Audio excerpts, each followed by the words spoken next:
Hi అండి, నమస్తే అందరికీ. నేను మీ Rajani. Welcome back to my channel.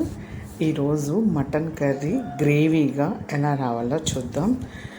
రోటీకైనా చపాతీకైనా ఇలా గ్రేవీ ఎక్కువగా కావాల్సి వచ్చినప్పుడు ఎలా ప్రిపేర్ చేసుకోవాలో చూద్దాం. ముందుగా ఒక పాన్ తీసుకున్నాను. అది కాస్త వేడెక్కిన తర్వాత కాస్తంత కర్రీకి సరిపడా ఆయిల్ వేసుకోవాలి. ఈ ఆయిల్ కూడా కొంచెం వేడెక్కిన తర్వాత దీనిలోకి నేను 2 నుంచి 3 మీడియం సైజు ఆనియన్స్ తీసుకున్నాను. ఈ విధంగా చిన్న చిన్న ముక్కలుగా కట్ చేసి వేసుకున్నాను. ఇవి కొంచెం త్వరగా ఫ్రై చేసుకోవాలి. కొంచెం మూత పెట్టుకుంటే మనకి చాలా త్వరగా మగ్గిపోతాయి అన్నమాట. ఈ విధంగా మధ్య మధ్యలో కలుపుకుంటూ ఉడికించుకోవాలి. ఈ విధంగా ఫ్రై అయిన తర్వాత దీనిలోకి 3 నుంచి 4 వరకు పచ్చిమిర్చిని ఇలా చీలికలుగా కట్ చేసుకుని వేసుకున్నాను. ఇవి కూడా కొంచెం ఫ్రై అవనివ్వాలి. ఇవి ఫ్రై అయిన తర్వాత ఈ విధంగా బ్రౌన్ కలర్ కొంచెం వచ్చేలా ఫ్రై చేసేసుకున్న తర్వాత నేను 1/2 kg మటన్ తీసుకున్నాను. వాటిని మంచిగా వాష్ చేసి చిన్నగా ముక్కలుగా కట్ చేసుకున్నాను. ఈ విధంగా వేసేసుకుంటున్నాం. మొత్తం అంతా మధ్యలో ఒకసారి కలుపుకుంటూ ఉండాలి. అప్పుడు మటన్లోంచి వాటర్ వస్తుంది కదా, కాస్త త్వరగా కుక్ అవుతుందన్నమాట.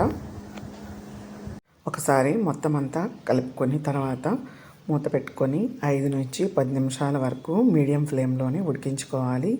ఈ విధంగా వాటర్ అంతా స్ప్రెడ్ అవుతాయి అన్నమాట. ఒకసారి మంచిగా మళ్ళీ ఒకసారి కలిపేసుకుందాం. కలిపిన తర్వాత దీనిలో 1 స్పూన్ అంతా అల్లం వెల్లుల్లి పేస్ట్ మంచిగా నూరుకున్నది వేసుకోండి. అప్పుడే ఫ్రెష్గా నూరుకున్న అల్లం పేస్ట్ అయితే చాలా రుచిగా ఉంటుందండి. నిల్వగా ఉండే అల్లం పేస్ట్ కన్నా ఇలా అప్పటికప్పుడు నూరుకున్న అల్లం పేస్ట్ అయితే కూరకి మంచి స్మెల్ వస్తుంది, అలాగే రుచి కూడా వస్తుందన్నమాట. ఈ విధంగా మొత్తం అంతా కలిసేలాగా ఒక చిటికెడు పసుపు కూడా వేసుకొని కలుపుకోవాలి. తర్వాత మూత పెట్టేసుకోవాలి.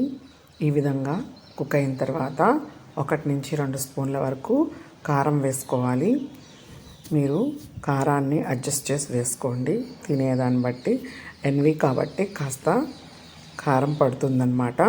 ఈ విధంగా మొత్తం అంతా 2-3 సార్లు అడుగు అంటకుండా కలుపుకోవాలి.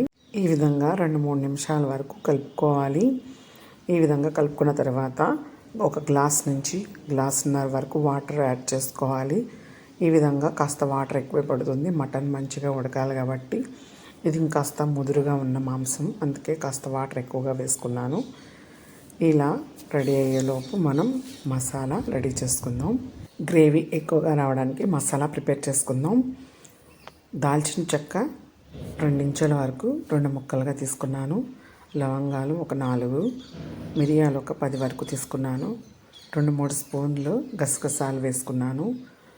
పచ్చి కొబ్బరి లేదంటే మీరు ఎండు కొబ్బరి అయినా తీసుకోవచ్చు. ఇలా ఒక బౌల్ అంతా ముక్కలను తీసుకొని మంచిగా పేస్ట్ చేసుకున్నాను. చూసారా, ఆయిల్ అంతా పైకి తేలేలాగా బబుల్స్ వస్తున్నాయి కదా. ఈ విధంగా ఉడుకుతున్నప్పుడు మనం చేసి పెట్టుకున్న పేస్ట్ని వేసుకుందాం. ఇలా వేసుకుని 5 నుంచి 10 నిమిషాల వరకు మీడియం టు లో ఫ్లేమ్లోకి అడ్జస్ట్ చేసుకొని ఉడికించుకోవాలి. ఈ విధంగా కర్రీ చేసి పెడితే పిల్లల నుంచి పెద్దవాళ్ళు చాలా ఇష్టంగా తింటారు. అలాగే మనకి చపాతీలోకైనా సరే గ్రేవీ ఎక్కువగా ఉంటుందన్నమాట. కర్రీ కొంచెం స్పైసీగా అలాగే చాలా కమ్మగా ఉంటుంది.